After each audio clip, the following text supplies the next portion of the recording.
est celui dont les mains m'ont façonné, Seigneur. Je me réjouis, Seigneur, de toi. Il est celui dont les mains m'ont façonné, source de vie, source de joie. Il est celui qui bâtit mon avenir, ma destinée est dans sa main. Bonjour à tous. Bonjour. Bonjour frères et sœurs. Bienvenue dans votre émission Le mot du jour. Voilà. Nous sommes encore là en ce jour pour pouvoir développer, enseigner, se fortifier. Et comme vous pouvez le constater en ce jour, je ne suis pas seul sur le plateau, je suis avec mon frère Samuel. Bonjour mon frère. Bonjour frère Christian. Voilà. Comme vous connaissez le concept, que l'émission consiste à pouvoir développer, faire une extension des mots qui sont traduits dans le dictionnaire biblique. Et en ce jour, nous allons parler toujours aborder sur la lettre J. Précisément, en ce jour, nous allons parler de Jérusalem. Oui, frère, on va parler un peu de Jérusalem aujourd'hui, qui en ce moment est au cœur de l'actualité. Voilà, mais nous n'allons pas simplement nous arrêter sur ce que les hommes disent. Parce qu'aujourd'hui, la Bible nous présente 3 horloges mondiales. Notamment, nous avons l'Église comme une horloge mondiale, comme un signe pour les chrétiens. Nous avons les nations qui est un signe, voilà, et nous avons Israël comme un signe important en ce jour. Et le cas présent, c'est le cas de Jérusalem, qui il y a quelques temps a été reconnu par le président américain Donald Trump comme étant la capitale d'Israël. Alors, à la lumière des Écritures bibliques, est-ce que cela est-il un fondement biblique? Est-ce que cela est-il vrai? Qu'est-ce que cela nous enseigne en ce jour? Qu'est-ce que cela nous dit? Est-ce que cela a-t-il des répercussions sur le plan spirituel, le plan politique, le plan économique même? Parce que quand on regarde par exemple aujourd'hui Jérusalem, du moins à l'époque, on se rendait compte que c'était une terre simplement, mais on se rend compte qu'aujourd'hui que le fait d'avoir reconnu Jérusalem, la ville du grand roi, la ville où Jésus-Christ viendra régner selon les prophéties bibliques pendant 1000 ans, est au cœur de plusieurs, voilà, on va dire conflits. Voilà, beaucoup ne sont pas d'accord, mais la Bible est claire à ce sujet. Et nous allons commencer par un passage dans Matthieu. Il y a un passage où le Seigneur prophétise sur Jérusalem. Je vais juste donner juste un élément. Et après, nous allons pleinement rentrer. Voilà, on est déjà en train d'entrer dans l'enseignement. Voilà. Je vais prendre un passage dans Matthieu 24 à partir du verset 1. Matthieu chapitre 24 à partir du verset 1. Comme Jésus sortait du temple et s'en allait, ses disciples vinrent pour lui faire considérer les bâtiments du temple. Et Jésus leur dit, ne voyez-vous pas tout cela? Je vous dis en vérité qu'il ne sera pas ici pierre sur pierre qui ne soit renversé. Voilà, et il dit, et s'étant assis sur la montagne des Oliviers, ses disciples vinrent à lui en particulier et lui dirent, dis-nous quand ces choses arriveront, quel sera le signe de ton avènement et de la fin du monde ou encore de l'achèvement de l'âge? Et Jésus répondant leur dit, prenez garde que personne ne vous séduise. Ici on voit que le Seigneur prophétise sur la destruction du temple, mais en même temps plus tard, on se rend compte que le Seigneur annonce son retour par différents signes. Et l'un des signes importants qui annonce son retour, c'est Jérusalem. Voilà, donc d'emblée pour commencer, c'était déjà pour planter les corps, pour dire que nous parlerons de Jérusalem. Et si Dieu le permet, nous ferons une deuxième ou voire même une troisième émission pour approfondir les choses, pour que les enfants soient prêts, parce que les événements sont en train de se mettre en place et que nous devons nous préparer pour le retour du Seigneur. Voilà, alors Samuel, mon frère, tu as quelque chose à dire par rapport à cela? En effet, il y a tellement de choses à dire concernant Jérusalem que nous demandons au Seigneur vraiment de nous aider, donner la grâce pour parler de ces choses. Aujourd'hui, l'actualité internationale est centrée et focalisée sur la ville de Jérusalem. Après que le président américain Donald Trump ait déclaré Jérusalem comme capitale d'Israël, Jérusalem comme capitale indivisible d'Israël, nous avons vu dans le monde entier combien de fois les hommes se sont soulevés, non seulement les nations arabes et même le monde occidental. Donc nous comprenons que Jérusalem aujourd'hui, comme disent les Écritures dans le livre de Zacharie 12 là-bas, que Jérusalem sera une pierre pesante pour les nations. Jérusalem en vérité deviendra un piège pour les nations. Et nous allons voir, au-delà de ce que nous pouvons voir sur le plan naturel, le plan physique, ce qui se passe en fait sur le plan spirituel.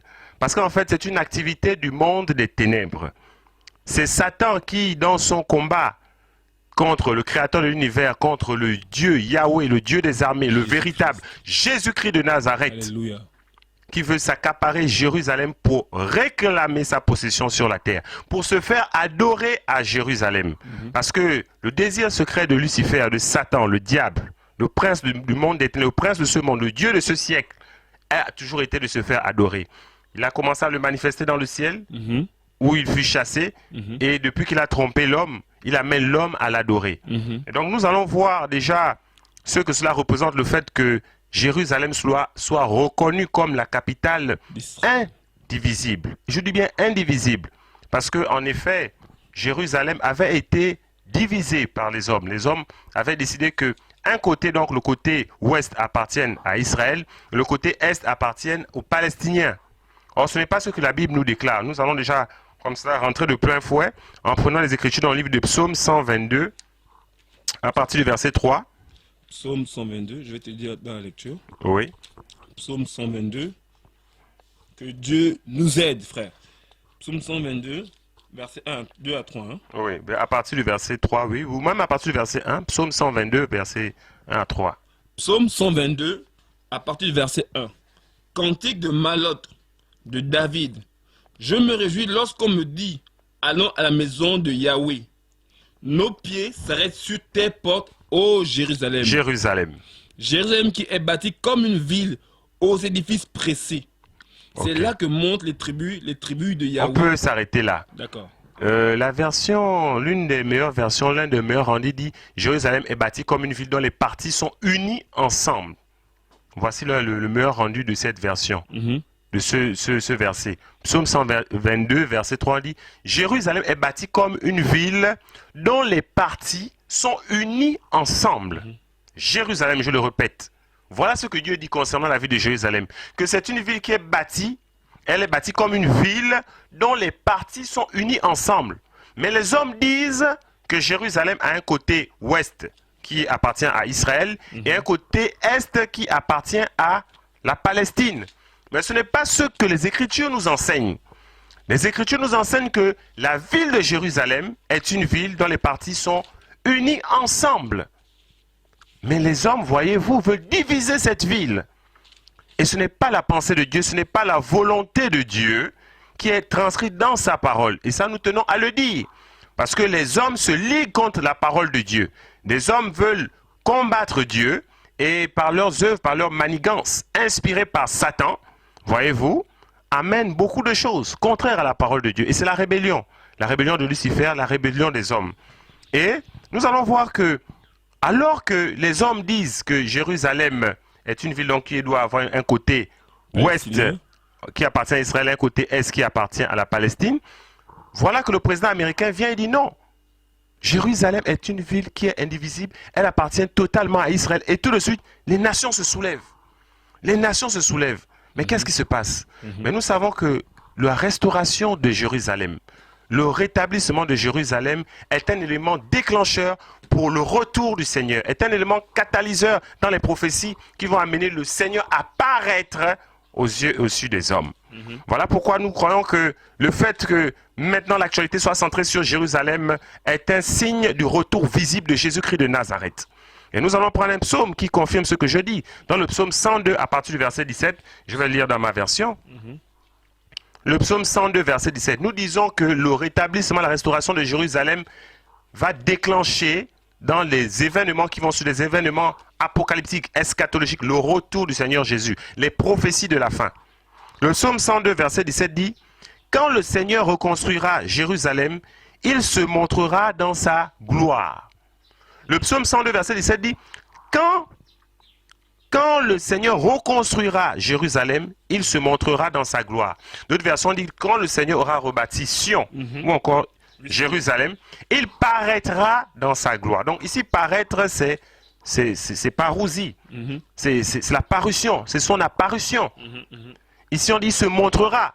Et nous avons eu plusieurs versets bibliques, le livre de Tite 2,13 qui dit que en attendant la bienheureuse espérance et la manifestation ou encore l'apparition de la gloire de notre Dieu et Sauveur Jésus-Christ. Et dans le livre de Colossiens là-bas qui dit que quand Christ notre gloire paraîtra, c'est alors que nous aussi nous paraîtrons avec lui. Ça veut dire que l'apparition du Seigneur Jésus-Christ, la manifestation de sa gloire va être déclenchée comme cela par le rétablissement, par le fait que l'on reconnaisse Jérusalem comme la capitale d'Israël.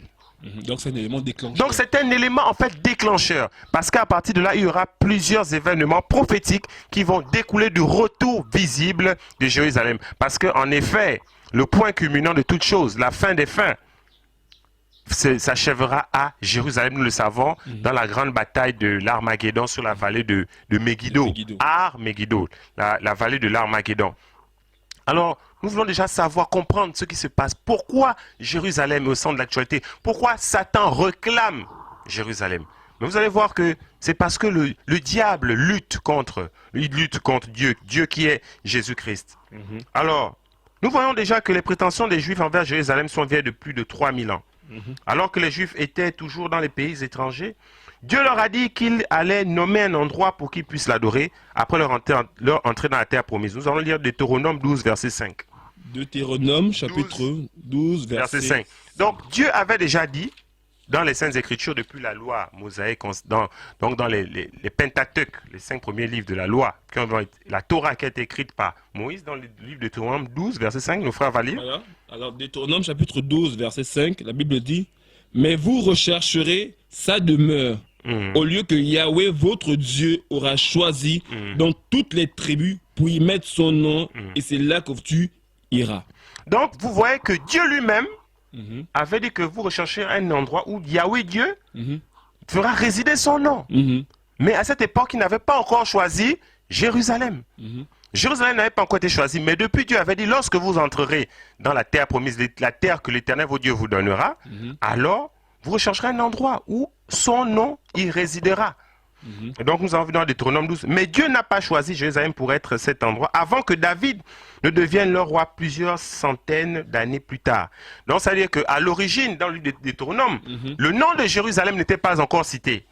Maintenant nous allons voir dans le livre de 2 Chroniques 6, versets 5 à 6. 2 Chroniques 6, versets 5 à 6. 2 Chroniques 6, versets 5 à 6. Donc depuis Deutéronome, Dieu avait décidé déjà que lorsque les enfants d'Israël entreront dans la terre promise, il y a un lieu qu'ils doivent rechercher où il fera résider son nom.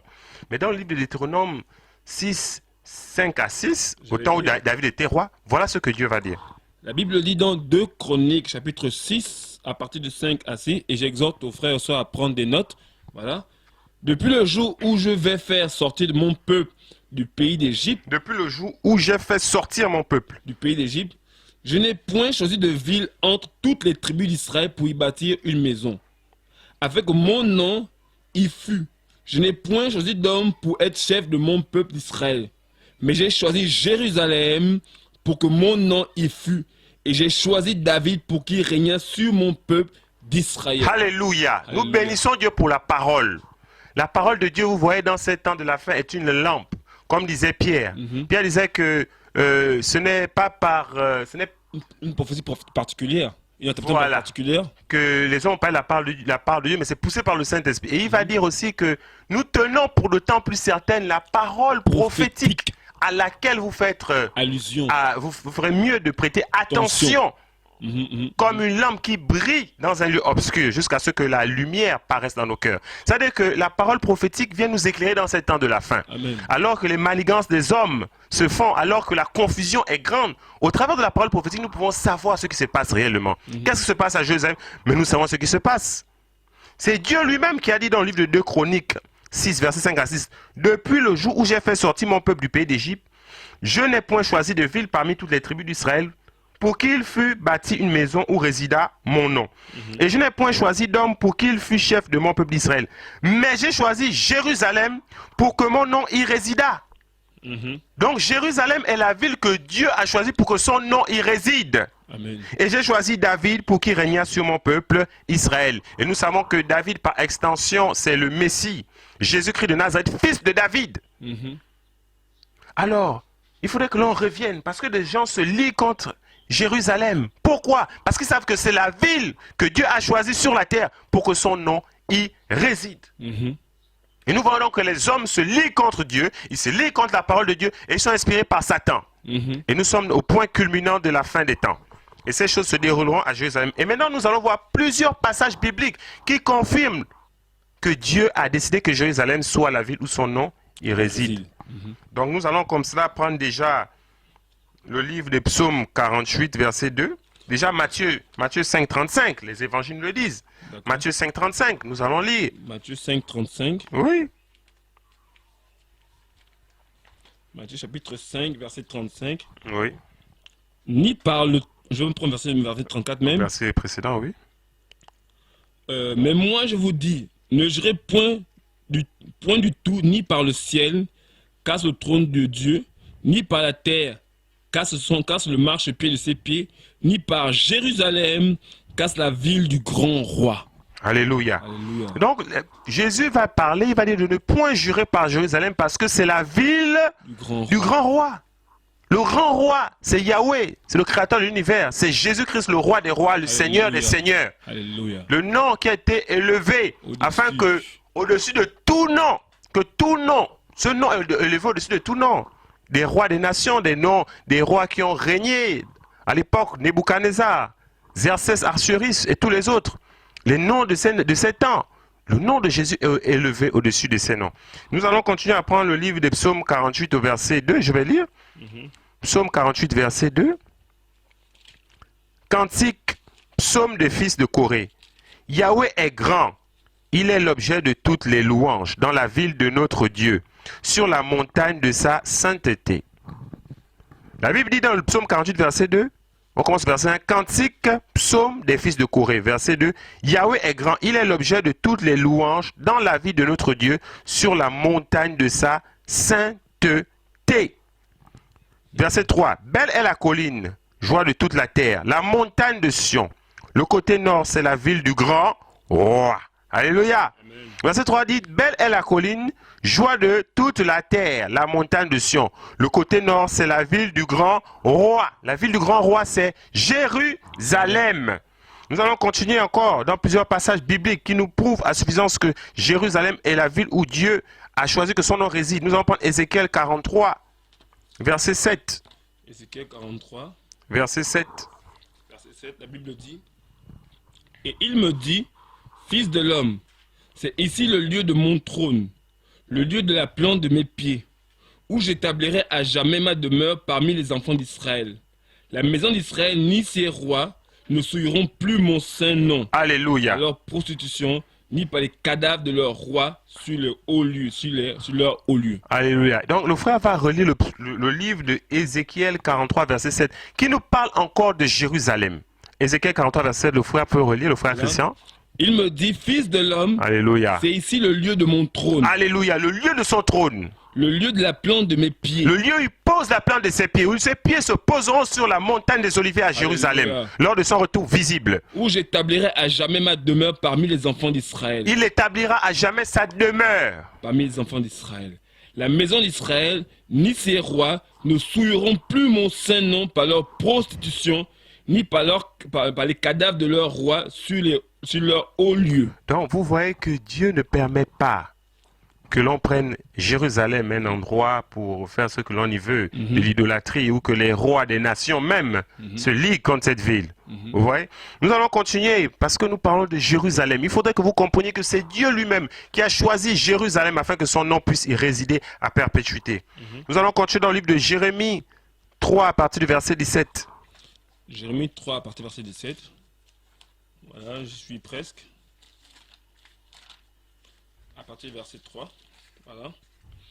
Je livrerai au pillage ma montagne avec la campagne, tes richesses, tes trésors et tes hauts lieux, à cause de tes péchés sur tout ton territoire. Et par ta faute, tu laisseras en repos l'héritage que je t'ai donné. Je t'asservirai à tes ennemis dans un pays que tu ne connais pas, car vous avez allumé le feu de ma colère et il brûlera à toujours. Ainsi a dit Yahweh, maudit l'homme qui se confie en l'homme. Non. Jérémie 3. Ah, Jérémie 3. Ah, désolé. Jérémie 3, verset 17. Désolé. Voilà. Verset 17. Voilà, j'y suis. En ce temps-là, on appellera Jérusalem le trône de Yahweh. Alléluia. Et toutes les nations s'assembleront à Jérusalem au nom de Yahweh. Alléluia. Elles ne suivront plus la dureté de leur mauvais cœur. Alléluia, mais c'est extraordinaire. Amen. D'autres versions, parce que ici c'est la version Osterval, d'autres versions disent qu'elles ne suivront plus les penchants mauvais de leur cœur. Mon frère, j'aimerais que tu reprennes ce passage parce que nous sommes en train de prendre position pour Jérusalem. Nous sommes ici en Afrique, plus précisément dans la nation gabonaise. Nous sommes des jeunes Gabonais. Mais nous avons été éclairés parce que l'Esprit du Seigneur a été répandu sur les hommes sur la surface de la terre au travers du message de l'Évangile de Jésus-Christ de Nazareth, le sauveur des nations, le sauveur de la fin des siècles, qui est apparu une fois pour ôter les péchés, ôter l'iniquité au travers de son sang. Il a fait la purification de nos péchés à la croix de Golgotha à Jérusalem. Et maintenant que nous avons été éclairés par son esprit, et maintenant que nous avons la parole de Dieu, cette parole qui nous vient d'Israël, parce que c'est à eux qu'ont été confiés les oracles de Dieu, la parole de Dieu. Cette parole qui nous est parvenue à nos jours, parce que la première église est une église juive, judéo-chrétienne, des disciples de Jésus. Aujourd'hui, nous avons reçu ce message. Nous bénissons le Seigneur. Le salut vient des Juifs. Et nous venons aussi, parce que nous ne sommes pas animés par un sentiment d'antisémitisme. Nous ne sommes pas contre les Juifs. Nous ne disons pas que l'Église a remplacé Israël. Nous sommes contre la théologie de substitution, de remplacement. L'Église, c'est l'Église, bien qu'elle soit composée de Juifs et de gentils des païens des nations. Et Israël, c'est le peuple de Dieu que Dieu a choisi. Et concernant Jérusalem, nous disons ceci. Nous confirmons les Écritures. Nous venons prêcher cela au monde entier. Il va nous lire le livre de Jérémie. Jérémie 17. Jérémie chapitre 3, verset 17, il va reprendre. En ce temps-là, on appellera Jérusalem le trône de Yahweh. Donc en ce temps, on appellera Jérusalem le trône de Yahweh. Aujourd'hui, les hommes doivent savoir que Jérusalem est le trône de Yahweh et Yahweh est Jésus-Christ de Nazareth. Et toutes les nations s'assembleront à Jérusalem au nom de Yahweh. Les nations doivent s'assembler à Jérusalem au nom de Yahweh, au nom de Jésus-Christ de Nazareth. Voilà ce que nous disent les Écritures. Voilà. Et elles ne suivront plus la dureté de leur mauvais cœur. Donc elles ne suivront plus la dureté de leur mauvais cœur. Elles ne suivront plus les penchants mauvais de leur cœur. Et cela, c'est le règne messianique, le règne dans le millénium qui vient, le 7e jour, le jour de repos, les 1000 ans de repos de la terre, où Dieu viendra régner au travers de Jésus-Christ de Nazareth sur la terre pendant 1000 ans. Le règne de la paix, le règne de la justice. Et nous allons encore prendre un passage. Donc nous disons que si les nations se liguent contre Jérusalem, s'ils sont contre le fait que Jérusalem appartienne à Israël, nous disons que c'est une manigance du monde des ténèbres. Parce que la Bible nous dit que Jérusalem est le lieu que Dieu a choisi en Israël où son nom doit résider. Et cette ville est une ville que Dieu a confiée aux enfants d'Israël et non pas aux Palestiniens qui ne sont autres que les Philistins. Parce que les Palestiniens sont les Philistins. C'est une déformation. Le nom palestinien ou encore Palestine est une déformation du pays des Philistins, de Philistie. C'est l'empereur romain Aulus Hadrien qui a changé ce nom en l'an 135 lorsqu'ils sont venus la deuxième fois pour détruire Israël et que cette nation a cessé d'exister. Il a changé le nom de pays de Philistie donc en Palestine. Ils sont donc devenus les Palestiniens, mais ce sont les Philistins. Et il a changé le nom d'Israël, il a décidé que tout cela devienne la Palestine. Et il a changé le nom de Jérusalem, qu'il a donné de son nom, parce que lui s'appelait Aulus Hadrien, donc il a donné Aeolia. Aeolia venait de son prénom Aulus, parce qu'il s'appelait Aulus Hadrien. Donc il a donné Aeolia, donc de Aulus, Aeolia Capitolina. Et il a donné Capitolina de son dieu, le dieu Jupiter Capitolinus. Le dieu romain, c'était le dieu Jupiter Capitolinus. Et aujourd'hui, si vous allez à la basilique Saint-Pierre à Rome, laissez-moi vous dire que la statue de Pierre qui est là n'est autre qu'une déformation de la statue de Jupiter Capitolinus. Voilà, ça c'est pour l'histoire. Voilà. Donc nous allons continuer dans les Saintes Écritures pour nous montrer. Nous sommes en train de prendre des versets. Nous sommes en train de montrer que la parole de Dieu dit que Jérusalem est la cité du grand roi. Est la ville que Dieu a choisie pour que son nom y réside à perpétuité. Et que Dieu ne tolérerait pas que les rois viennent se souiller à cet endroit. Dieu ne tolérerait pas cela. Nous allons prendre le psaume 132, verset 13. Mais c'est un psaume merveilleux. Psaume 132, verset 13. Psaume 132, verset 13. La Bible dit, Psaume 132, verset 13, « Car Yahweh a fait choix de Sion. Donc Yahweh a choisi Sion. Vous devez savoir que Sion est une colline de Jérusalem. Très souvent, le nom Sion est associé à Jérusalem. Il l'a préféré pour y faire son séjour. Et elle dit-il, le lieu de mon repos à perpétuité. J'y habiterai car je l'ai choisi. Je bénirai abondamment ses vives, je rassasierai de pain ses pauvres. Je revêtirai de salut ses sacrificateurs, et ses fidèles chanteront d'une grande joie. C'est là que je ferai lever une corne à David, et que je prépare une lampe à mon oint. Je couvrirai de honte ses ennemis, et sur lui brillera son diadème. Alléluia, nous bénissons le Seigneur pour sa parole. Amen. Parce que nous nous mettons sous la parole de Dieu. Nous mettons la parole de Dieu en avant. La Bible dit dans le psaume 132, verset 13, nous allons lire, je vais lire dans la version de la BJC, qui est une version de la Martin. Voilà. Donc, car Yahweh a choisi Sion, le choix de Dieu. Dieu n'a pas choisi Paris. Dieu n'a pas choisi Libreville. Dieu n'a pas choisi New York. Dieu n'a pas choisi, je ne sais pas, la Palestine. Dieu a choisi Sion. Il l'a préféré pour être son trône. Le trône de Dieu sur la terre, c'est Jérusalem. Et nous le disons, le trône de Dieu sur la terre, c'est Jérusalem. Dieu désire Jérusalem. Jérusalem, Dieu désire Jérusalem. Dieu a choisi Jérusalem. Il a décidé que son nom y réside à jamais. Et voilà pourquoi nous sommes là, pour dénoncer les manigances du monde des ténèbres qui utilisent des hommes méchants, pour se liguer contre Israël. Et Satan finira par rassembler le monde entier contre Israël pour la cause de Jérusalem, parce qu'il désirera se faire adorer en ce lieu. Nous allons continuer parce qu'il y a tellement de choses à dire. Donc nous avons déjà vu à la lumière des Écritures que plusieurs versets prouvent à suffisance que Dieu lui-même a choisi Jérusalem. Et que le diable en fait se ligue. Parce que le diable, dans sa pensée sa pensée secrète de se faire adorer par les hommes, par les créatures de Dieu, dans sa guerre contre Dieu, parce que le diable déjà a réclamé la terre en faisant tomber Adam. Il est devenu le prince, le dieu de ce siècle, le prince de ce monde. Mais pour avoir le plein contrôle de la terre, il faudrait aussi qu'il ait Jérusalem. Donc, nous voyons ici que lorsque Dieu a choisi un emplacement, Satan le voulait ainsi. Il avait déjà trompé Adam et Ève pour qu'ils lui remettent leur domination sur la terre. Mais à moins d'avoir possession de Jérusalem, il n'a pas vraiment la possession de la terre. Il n'a pas vraiment la possession de la terre. 3 fois le Seigneur lui-même a appelé Satan le prince de ce monde. Donc Satan a besoin de Jérusalem pour parfaire sa réclamation à la planète Terre. C'est pourquoi la bataille finale pour le contrôle de la terre se tiendra à Jérusalem. Est-ce que vous voyez mes frères? Donc ici on comprend clairement que Satan a besoin de Jérusalem pour parfaire sa réclamation à la planète Terre. C'est pourquoi la bataille finale pour le contrôle de la terre se tiendra à Jérusalem. Vous allez remarquer ceci, bien aimé. Jérusalem n'a pas de port naturel. Parce que pourquoi Jérusalem? Mais regardons Jérusalem sur le plan naturel, sur le plan physique. Jérusalem n'a pas de port naturel. Elle n'est pas située à proximité d'une route commerciale importante. Elle n'est pas davantage une ville portail. Elle n'est pas davantage un centre bancaire ou industriel ou commercial ou médical ou de haute technologie. Il n'existe pas de ressources naturelles, même si elle est trop accidentée pour un aéroport. Elle ne commande pas de haut plateau stratégique. Elle n'a rien du tout qui la recommande sauf le fait que le Dieu Tout-Puissant l'ait choisi pour lui-même. Est-ce que vous voyez cela? Amen. Et pour Satan, qui est en fait l'endroit le plus désirable pour l'immobilier de la planète, Jérusalem a été... Donc vous comprenez que le problème de Jérusalem n'est pas naturel. Mais en fait, c'est sur le plan spirituel. C'est parce que simplement, Dieu a choisi Jérusalem.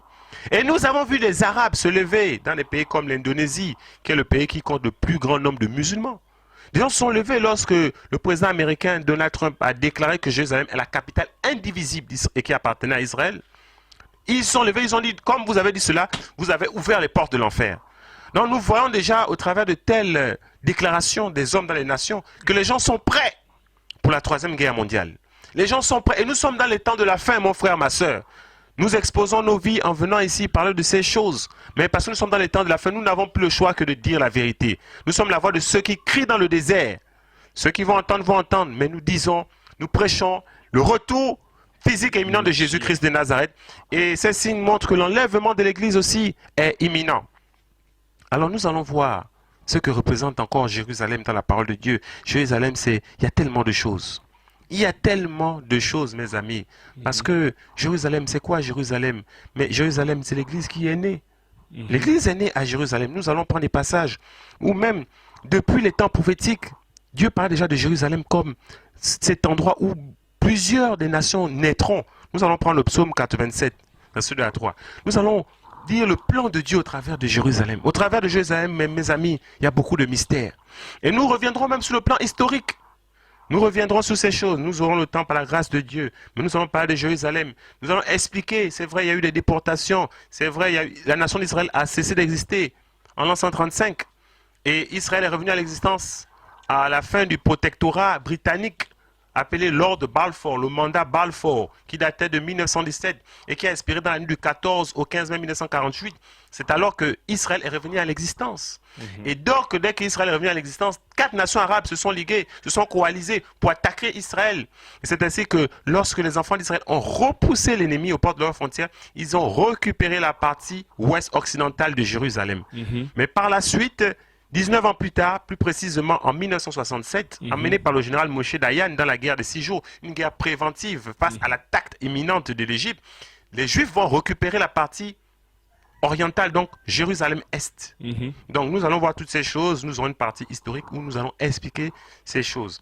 Mais nous allons d'abord parler de pourquoi Jérusalem, pourquoi Dieu a décidé de faire résider son nom, quel est le plan de Dieu depuis Jérusalem, parce que Jérusalem, aujourd'hui, même nous sommes impliqués. La Bible dit que le salut vient des Juifs. Jésus a dit, vous serez mes témoins en Jérusalem, en Samarie, en Judée, et jusque dans les extrémités de la terre. Enseignez-leur à observer tout ce que je vous ai enseigné. Donc, nous allons prendre le psaume 87, verset 2 à 3, c'est un merveilleux psaume. Psaume 87, verset 2 à 3, la Bible dit, Yahweh aime les portes de Sion. Alléluia. Plus que toutes les demeures de Jacob. Vous voyez que la Bible dit que Yahweh aime les portes de Sion plus que toutes les demeures de Jacob. Les demeures de Jacob, c'est Israël. Les portes de Sion, c'est Jérusalem. Il dit que il aime les portes de Jérusalem plus que toutes les demeures d'Israël. C'est-à-dire que... Toutes les tribus. Voilà, toutes les tribus. C'est Jérusalem, les portes de Sion de Jérusalem. Oui. Verset 3. Des choses glorieuses sont prononcées sur toi, ô cité de Dieu. Alléluia. Je nomme Rahab et Babel parmi ceux qui... Alléluia, on va aller doucement. La Bible dit que des choses glorieuses sont prononcées sur toi. Sont prononcées sur Jérusalem. Sur Jérusalem, bien aimé, il y a des choses glorieuses. Le temps nous manque. Si nous devons prendre l'ancienne alliance, la nouvelle alliance, les prophéties, il y a des choses glorieuses qui ont été dites sur Jérusalem. Mais voyez-vous comment l'ennemi suscite des hommes, le concert des nations, pour se liguer contre Jérusalem. Mais nous savons aussi que le plan de l'ennemi est, parce que finalement, la 70e semaine de Daniel, c'est vont se dérouler là-bas. La grande tribulation, qu'on appelle aussi les temps d'angoisse de Jacob. Temps de Jacob, oui. Voilà. C'est-à-dire que c'est là-bas qu'il se fera, et c'est à partir de là-bas que lorsque les Juifs vont réaliser qu'il n'est pas le Messie, qu'il va commencer à les massacrer. Voilà, donc nous voyons aussi qu'il y a déjà une œuvre de séduction là. Hein? Certaines des nations qui viendront dire que Jérusalem appartient à Israël le diront pour introduire l'Antichrist de manière insidieuse, parce que l'Antichrist viendra aussi dire qu'en effet, Jérusalem vous appartient, et l'Antichrist viendra calmer comme ça toute cette haine, cette hostilité des nations qui est vis-à-vis qu'ils ont pour Israël, pour les Juifs, cet antisémitisme, afin d'être reçu là-bas comme étant le Messie. Il a eu dit que lorsque vous l'abomination de la désolation établie dans le lieu saint, donc pour qu'il puisse s'asseoir dans le 3e temple qui a été prophétisé dans le livre de Ézéchiel, le chapitre 48, 43, c'est 43, hein, la construction, le 3e temple. 40 à 44, on parle de la reconstruction en fait du 3e temple. Du 3e temple. Donc 43, nous voyons cela. Ézéchiel chapitre 43, la construction de ce 3e temple, c'est dedans que l'Antichrist se fera adorer. Donc il y a aussi une manœuvre séductrice de l'Antichrist pour se faire reconnaître comme étant le Messie, de dire aux enfants d'Israël en effet que Jérusalem est votre capitale. C'est pour se faire introduire aussi dans son plan. Oui, donc on dit, ceux qui se disent de toi, cité de Dieu, sont des choses glorieuses. C'est là. Maintenant, verset 4. Je ferai mention de Rahab et de Babylone parmi ceux qui me connaissent. Voici le pays des Philistins, et Tyr avec l'Éthiopie. C'est dans Sion qu'ils sont nés. Et de Sion il est dit, un homme y est né, le Très-Haut lui-même l'établira. Quand Yahweh enregistrera les peuples, il écrira, c'est là qu'ils sont nés. C'est là. Et les chants de même que les joueurs de flûte s'écrient, toutes mes sources sont en toi. C'est extraordinaire. Nous allons lire dans plusieurs versions pour essayer de comprendre. Tu vas relire dans ta version. À partir du verset 4. Hein? Oui, à partir du verset 3 jusqu'à la fin. Ok. Des choses glorieuses sont prononcées sur toi, ô cité de Dieu. Je nomme Rahab et Babel, parmi ceux qui me connaissent. Voici le pays des Philistins et Tyr, avec l'Éthiopie. C'est dans Sion qu'ils sont nés. Et de Sion il sera dit, celui-ci et celui-là sont nés en elle. Et le Très-Haut lui-même l'affermira. En enregistrant les peuples, Yahweh écrira, c'est là qu'ils sont nés. Et ceux qui chantent comme ceux qui dansent répètent, toutes mes sous sont en toi. Alléluia, c'est extraordinaire. Je vais lire dans une version qui va nous donner un meilleur rendu de ce psaume. Psaume 87 à partir du verset 1. Le Seigneur a bâti Jérusalem sur des montagnes saintes. Il la profère à toutes les villes du pays de Jacob. Dans cette version, je pense que ça doit être source parole vivante. Donc, psaume 87, psaume du groupe de Corée, chant. Verset 1. Le Seigneur a bâti Jérusalem sur des montagnes saintes. Il la profère à toutes les villes du pays de Jacob.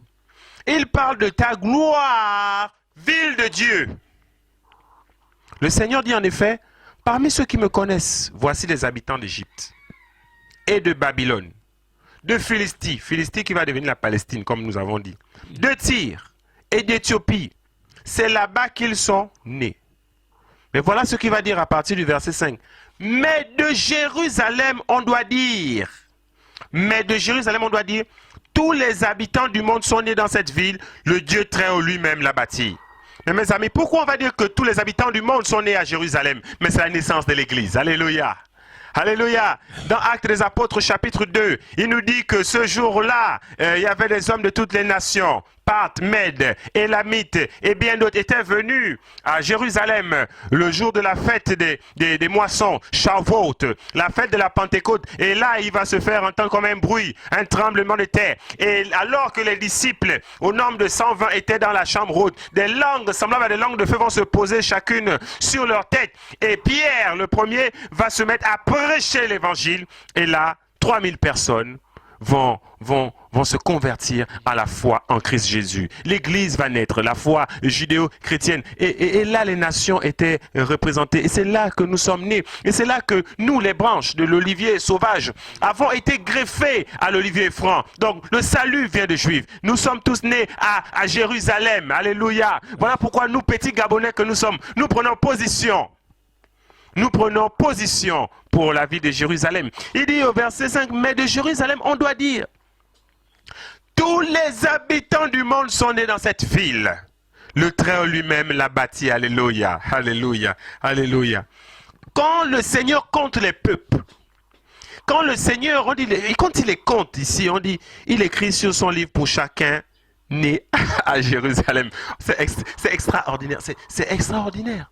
C'est extraordinaire. Voilà moi, petit Gabonais, qui suis né dans le début des années 80. Mais quand il nous compte, il dit non, quand il enregistre les peuples. Je veux que tu lises cette dans ta version, la version Osterwald. Je vais peut-être lire dans la version BJC. Tu vas d'abord lire, mon frère. Verset 5. Hein? Oui, verset 5. Et de Sion, il sera dit, celui-ci et celui-là sont nés en elle. Et le Très-Haut lui-même l'affermira. Verset 6. Verset 6. Hein? En enregistrant les peuples, Yahweh écrira, c'est là qu'ils sont nés. Alléluia, alléluia. C'est extraordinaire. Donc, dans sa version Osterwald, mais quand je lis dans la BJC, verset 5, on dit, et dessus il est dit, un homme y est né, le Très-Haut lui-même l'établira. Et au verset 6, BJC dit, quand Yahweh enregistrera les peuples, il écrira, c'est là qu'ils sont nés. Et c'est la même chose ici. Quand le Seigneur compte les peuples, il écrit sur son livre pour chacun, né à Jérusalem. Chacun des peuples est né à Jérusalem. Parce que lorsque Dieu, en Christ Jésus, a recréé une nouvelle humanité par la résurrection de Jésus-Christ de Nazareth, alors que l'épouse est née, tout comme Dieu avait endormi Adam pour sortir la femme. Et lorsque Jésus-Christ à la croix de Golgotha, on a percé son côté, l'eau et le sang a coulé, l'église était née. Et cette église, elle est composée des païens des nations, ou je dirais encore en grec les gentils, donc ceux-là qui ne connaissaient pas Dieu. Les gentils, ceux-là qui adoraient d'autres dieux, les faux dieux, les traditions des nations ne sont que de la vanité. Et cette église se compose de nous, gentils, comme les Hébreux disent, goïm, les goïm, nous sommes les goïm des nations, mais aussi des enfants d'Israël. Il a déchiré le mur de l'inimitié, il l'a brisé, et il en a fait des deux qu'un seul en Jésus-Christ de Nazareth. Et voilà, et cette œuvre magnifique, elle s'est accomplie à Jérusalem. Quand le Seigneur compte les peuples, il écrit sur son livre pour chacun né à Jérusalem. Le Jésus dit, quand Yahweh enregistrera les peuples, il écrira, c'est là qu'ils sont nés. Verset 7. Ô ville de Dieu, les gens dansent en chantant, tu es toute notre joie. Alléluia, alléluia. Et ici la Bible s'est dit, et les chantres, de même que les joueurs de flûte s'écrient, toutes mes sources sont en toi. Nos sources sont à Jérusalem, alléluia. Nos sources sont à Jérusalem. Je suis un petit Africain. Mais regardez avec combien de passion je parle de Jérusalem. C'est parce que sur le plan spirituel, j'ai été coupé comme ça de cette branche d'olivier sauvage où j'étais un traditionnaliste, où j'étais un animiste, où j'étais un fétichiste, où j'étais un idolâtre. Et j'ai été greffé à l'olivier franc. Le salut vient des Juifs. Et j'ai été greffé à Jérusalem. Et c'est là que nous avons nos sources. C'est là qu'est toute notre joie. Et nous allons continuer de parler de Jérusalem. Bien aimé, il y a tellement de choses à dire. Il y en a tellement. Il y en a tellement. Nous allons continuer. C'est une aventure, c'est un merveilleux parcours que nous sommes en train de faire dans les Saintes Écritures. Tellement de choses sont à dire. Nous allons voir pourquoi le diable réclame Jérusalem. Nous allons voir. Nous allons regarder dans les Saintes Écritures. Nous allons continuer. Cette fois-ci, nous allons prendre une histoire merveilleuse. Nous allons prendre cette histoire de Genèse chapitre 14 à partir du verset 17 où alors que Abraham revenait victorieux, vainqueur contre les rois emmenés par Kédor Laomer, alors que ces derniers avaient comme cela conquis les villes de Sodome, Gomorre, Tséboïm, Tsoa et Adma, et qu'ils avaient enlevé son neveu, Lot, Abraham est allé le combattre avec 700 serviteurs nés dans sa maison. Vous comprenez que ces 700 serviteurs nés dans sa maison étaient des jeunes. Ils n'étaient pas des hommes de guerre. Ils n'étaient pas expérimentés pour le combat. Mais ces 700 serviteurs nés dans sa maison, qui donc devaient être des bergers, parce que nous savons qu'Abraham avait des bergers. Et Abraham, en tant que pèlerin, en tant que peut-être nomade, pouvait aussi pratiquer l'agriculture. Mais ce n'étaient pas des hommes de guerre, ce n'étaient pas des hommes de combat. Mais comment ces 700 serviteurs nés dans sa maison, bergers, agriculteurs pour certains, vont réussir à avoir le dessus sur 5 rois, 5 armées emmenées par Kédor Laomer, où Abraham va délivrer son neveu Lot. Et la Bible nous dit dans le livre de Genèse, chapitre 14, verset 17, qu'il va faire une rencontre. Alléluia. Nous allons lire ce passage et nous allons comprendre. Alléluia. La Bible est merveilleuse. Nous parlons de Jérusalem. Et j'ai oublié de vous dire, Jérusalem en hébreu, c'est Yerushalayim. Nous parlerons de cela. Yérou, en fait, c'est ce qui descend. Yérou, qui descend. Shalaim, c'est shalom, c'est la paix. Et nous savons qu'en hébreu, ce shalom signifie pas seulement la paix. Signifie aussi le salut. Signifie aussi la quiétude. Signifie tellement de choses. La joie. Et donc, cette paix qui descend d'en haut, cette paix qui vient d'en haut, Yerushalayim, cette paix vient d'en haut. Et elle s'est posée à Jérusalem. C'est le Messie. C'est Yeshua. Mais nous allons voir que Yeshua venait déjà à Jérusalem. Alléluia. Alors que les enfants d'Israël n'étaient pas encore nés. Alors que, comme il va dire ici dans le livre de Deutéronome, chapitre 12, verset 5, que lorsque je ferai entrer les enfants d'Israël dans le pays que je leur donnerai, ils chercheront un endroit où mon lieu résidera. Et c'est dans 2 Chroniques 6, là-bas, 5 à 6, où il dit qu'il a choisi maintenant Jérusalem. Mais nous verrons que Yahweh lui-même marchait déjà à Jérusalem au temps d'Abraham. Alléluia. Nous allons le voir dans les Saintes Écritures. Genèse chapitre 14, verset 17. Verset 17. Et le roi de Sodome sortit au-devant de lui, après qu'il fut revenu devant lui, après qu'il fut revenu de battre Kédor Laomer, et les rois qui étaient avec lui, dans la vallée de la plaine, qui est la vallée du roi. Alléluia. On nous dit, dans la vallée de la plaine, qui est la vallée du roi. Il y a la vallée du roi. D'autres versions disent la vallée royale. Et les Hébreux appellent cette vallée la vallée de Chavé. Nous allons parler de la vallée de Chavé. Alléluia. Des choses doivent être dites, mon frère. Des choses doivent être dites, même depuis le Gabon, des choses doivent être dites à l'échelle internationale. Il faudrait que les gens sachent que Jérusalem est la cité du grand roi. Et Melchisédek, roi de Salem, fit apporter du pain et du vin. Alléluia. Il va rencontrer qui? Melchisédek. Melchisédek. Le roi de qui? De Salem. Alléluia. Alléluia. Nous allons encore parler de Jérusalem. Or, il était sacrificateur du Dieu très haut. Et il bénit Abram et dit, béni soit Abram par le Dieu très haut, fondateur des cieux et de la terre. Et béni soit le Dieu très haut qui a livré tes ennemis entre tes mains. Et Abram lui donnait la dîme de tout. Et le roi de Sodome dit à Abram... On peut s'arrêter là. Voilà.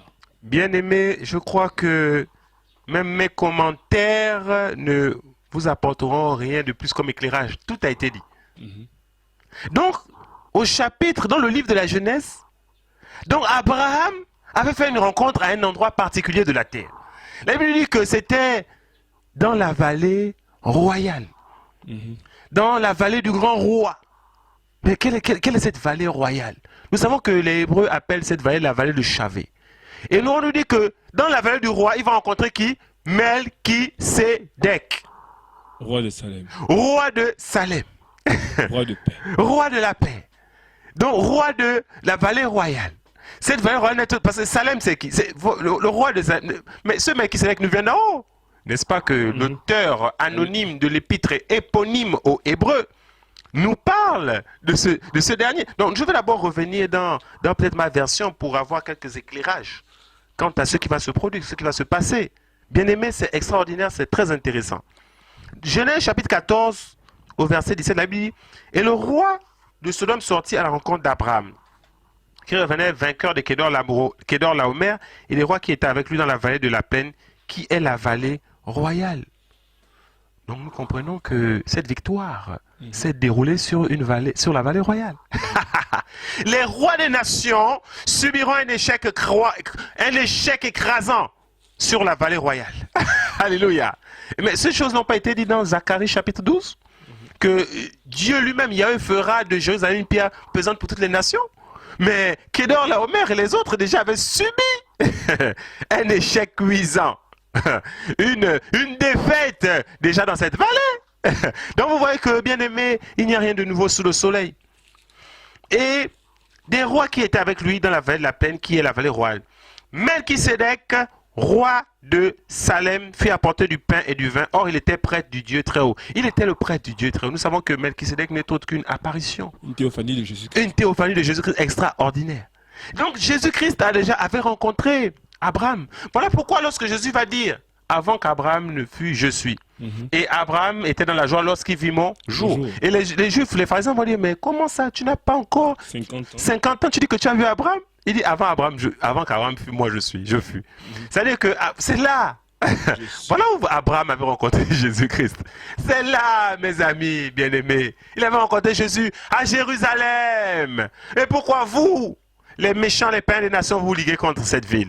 Vous aurez des comptes à rendre à Dieu. Bien-aimés, faites comme moi, soyons humbles et reconnaissons la seigneurie de Jésus-Christ. Confessons que Jésus est Seigneur à la gloire de Dieu le Père et fléchissons les genoux au nom de Jésus.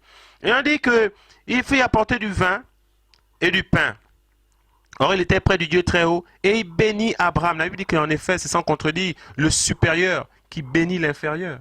L'inférieur qui est béni par le supérieur. C'est-à-dire que la puissance d'une vie impérissable, le créateur des cieux et de la terre est le seul qui peut bénir. Et là, Yahweh a béni Abraham. Il a béni Abraham à Jérusalem, à la vallée du grand roi, à la vallée royale et à la vallée de Chavé. Chavé, qui est à Jérusalem, qui est Jérusalem. Il était près du Dieu très haut. Il bénit Abraham en disant, béni soit Abraham, le Dieu très haut, maître du ciel et de la terre. Il dit, béni soit Abraham par le Dieu très haut, le maître du ciel et de la terre. Donc quand il bénit Abraham, c'est Dieu, le Tout-Puissant, qui bénit Abraham à cet instant. Alléluia. Je vais aussi laisser le frère dire quelque chose concernant l'épître éponyme, anonyme aux Hébreux. Au chapitre 7 où on nous parle de Melchisédek, afin de confirmer que réellement Dieu avait rencontré Abraham à Jérusalem et que les armées païennes déjà des nations avaient essuyé une défaite écrasante, un cuisant échec à Jérusalem. Que Dieu nous aide. Vraiment, j'aimerais vraiment rappeler aux uns aux autres que je crois que si Dieu permet que tous ces signes soient aux yeux et aux vues de tout le monde, c'est pour que nous, chrétiens, nous nous préparons au retour du Seigneur. Nous voulons dire qu'au-delà de ce qui peut se dire, nous voulons conduire les hommes et les femmes, non pas nous, mais la parole de Dieu conduit les hommes à regarder maintenant vers les cieux. Parce que nous rendons compte de plus en plus que le Seigneur est en train de revenir. Et que plus personne ne puisse dire encore que on a encore du temps pour vivre, on a encore du temps pour construire, bâtir. Oui, c'est vrai, il y a encore du temps. Mais laissez-moi vous dire que les signes sont de plus en plus proches, sont de plus en plus en train de s'accomplir devant nos yeux. Et que nous devons nous préparer, frères. Nous faisons cette émission pour déjà exhorter, encourager, mais pour rappeler aux chrétiens qu'il est temps pour nous de nous ranger. Que ceux qui sont dans le péché, qui sortent du péché, l'impudicité, le mensonge, l'escroquerie, toutes ces choses, parce que le Seigneur est en train de revenir, frère. Les temps se deviennent de plus en plus compliqués. Regardez comment l'apôtre Paul dans 2 Timothée 3, il prophétise des temps difficiles. Il y aura des jours difficiles, les gens seront amoureux de l'argent, fanfarons, hautains, blasphémateurs, idolâtres, et la haine contre ceux qui aiment la vérité, toutes ces choses-là. Et vous voyez que la Bible les a prophétisées. Et aujourd'hui, nous nous rendons compte que parmi les horloges prophétiques que le Seigneur donne à l'Église, voilà, nous voulons interpeller en même temps que Jérusalem, qui aujourd'hui est devenue une horloge prophétique et est en train d'être là exposée au monde entier, montrant aux hommes et aux femmes que le Seigneur est en train de revenir. Frères, nous allons bientôt certainement clôturer cette émission, mais nous voulons dire que nous ferons une autre émission. On va aller de plus en plus en détail dans cette situation. Nous voulons rappeler aux uns aux autres que nous ne sommes pas là pour comment dire ça. On veut vraiment montrer aux uns aux autres que nous devons nous préparer, frères. Les choses sont pratiquement accomplies, frère. Tous les signes prophétiques que le Seigneur a donnés dans les évangiles annoncent son retour visible. Il n'y a pas de signe clair qui dit le jour où l'église sera enlevée. Nous avons plusieurs signes qui le démontrent, mais il n'y a pas un signe clair qui dit à quel moment l'église sera enlevée. La Bible dit que ce sera un signe donné à la voix d'un archange et au son de la trompette de Dieu. Donc ce sera un moment auquel personne ne s'y attendra. Et chacun doit être prêt, frère, doit être prêt dans la sainteté, dans la présence de Dieu, dans l'intimité. Voilà, où le jour où le Seigneur viendra, frère. Où le Seigneur viendra. Nous devons nous préparer, frère. De plus en plus, frère, les nations s'affolent. Le monde est en décadence. Le monde est en pleine ébullition. Les ténèbres sont en train de remplir la terre. Le péché devient normal, comme dit Esaïe. Le mal est appelé bien, le bien est appelé mal. Il faut un peu observer comme il faut aujourd'hui. La notion de justice est désacralisée. Il n'y a plus il n'y a plus de notion de justice, proprement dit. Tout est fait aujourd'hui au profit de l'argent, frère. Et nous voulons rappeler aux hommes et aux femmes, frère, que notre terre n'est pas, notre ville n'est pas d'ici-bas.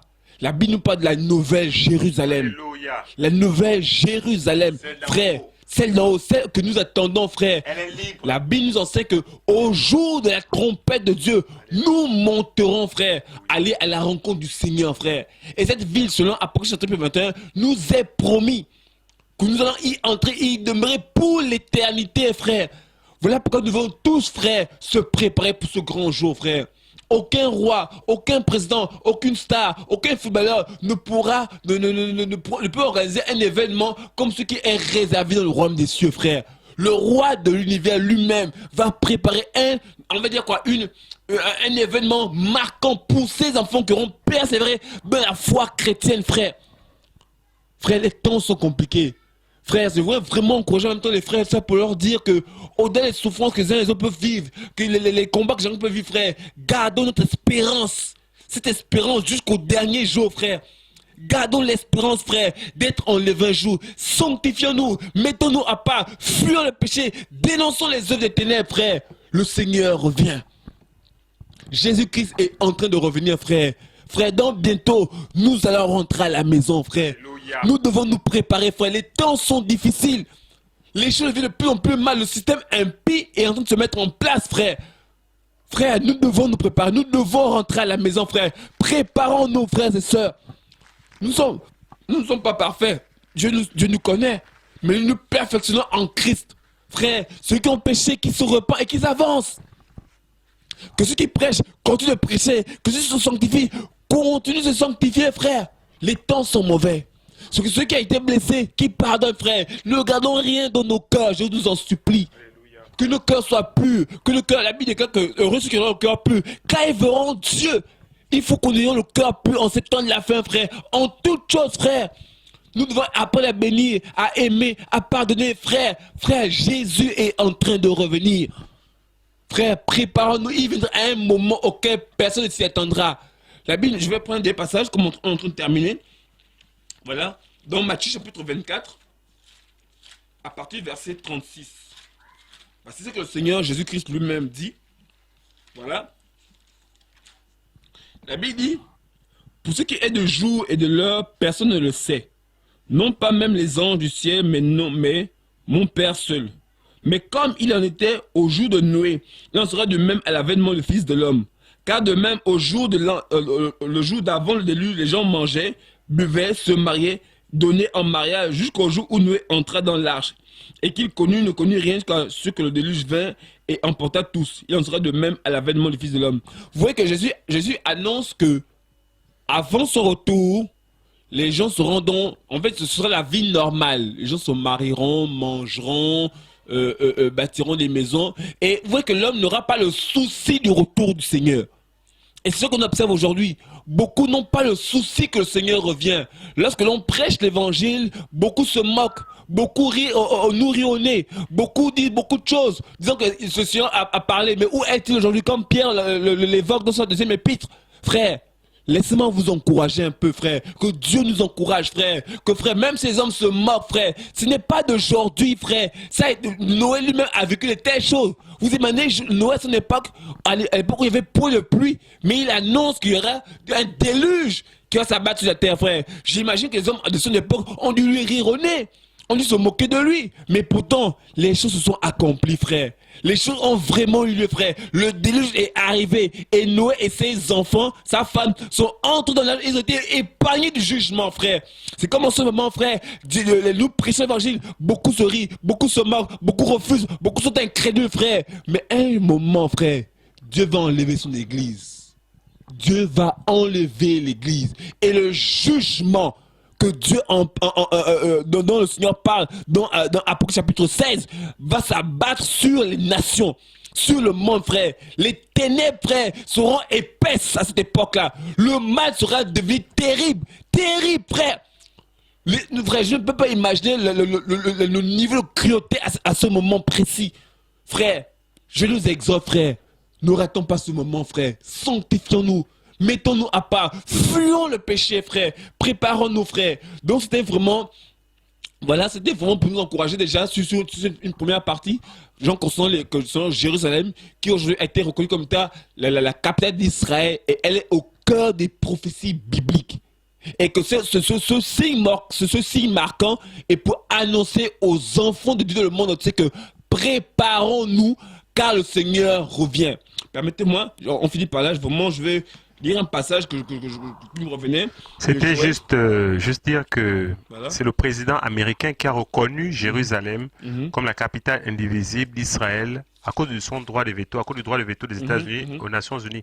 Mais non pas que les Nations Unies soient d'accord avec cette décision. Les Nations Unies, le Conseil des Nations n'est pas d'accord avec cette décision. Il en est de même pour l'Union européenne et pour le reste des nations. Voilà. Donc je vais lire le passage de Joël 3. Car voici en ce jour-là, et dans ce temps, je ramènerai les captifs de Juda et de Jérusalem. Je rassemblerai toutes les nations et je les ferai descendre dans la vallée de Josaphat. Et là, j'entrerai en jugement avec eux au sujet de mon peuple et de mon héritage Israël, qui ont dispersé parmi les nations, en se partageant mon pays. Ils ont jeté le sort sur mon peuple. Ils ont donné le jeune garçon pour une prostituée et ils ont vendu la jeune fille pour du vin et ils l'ont bu. La Bible nous prophétise que Jérusalem sera divisée. Vous savez que, frère, nous sommes en train de montrer au monde entier, par l'écriture biblique, que, frère, que les choses que les hommes sont en train de dire vont vraiment s'accomplir. Jérusalem sera véritablement divisée. Frère, mais nous voulons annoncer aux hommes que lorsque vous voyez toutes ces choses, sachez que votre délivrance est proche.